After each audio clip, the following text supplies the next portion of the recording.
对老一辈来讲，因为喙齿较袂补，加上煮食麻烦，所以真济家己生活长辈，每一天的食食拢差不多无啥变化，嘛无多高营养。所以华山基金会永康里天赛站特别邀请台南地下市中餐职业工会总铺师，运用简单的食材来教在场六位长辈如何煮食，大家嘛拢真有兴趣来学习。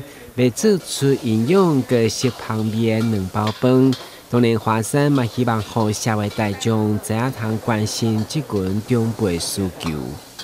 家己煮较健康啊吼。嘿啊，我较少咧买啊，拢家己煮啊。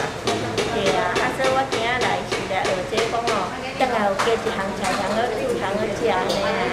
嘿，即摆蛋包饭啊，我倒去我若凊饭哦，食无了，我就会当用蛋包饭来炒啊来用安尼。嘿，安尼较有欢。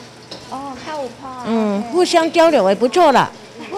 请了中餐工会的老师，然后教长辈们烹饪料理，用简单的料理方式，让食材发挥出更营养的，让长辈们的营养可以得到更充分的完整。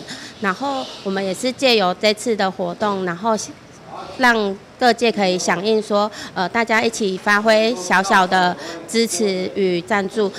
如何和长辈在地老化，以社区合作精神来守护每一位老宝贝，一直是华山透过天赛站持续物质资源来努力目标。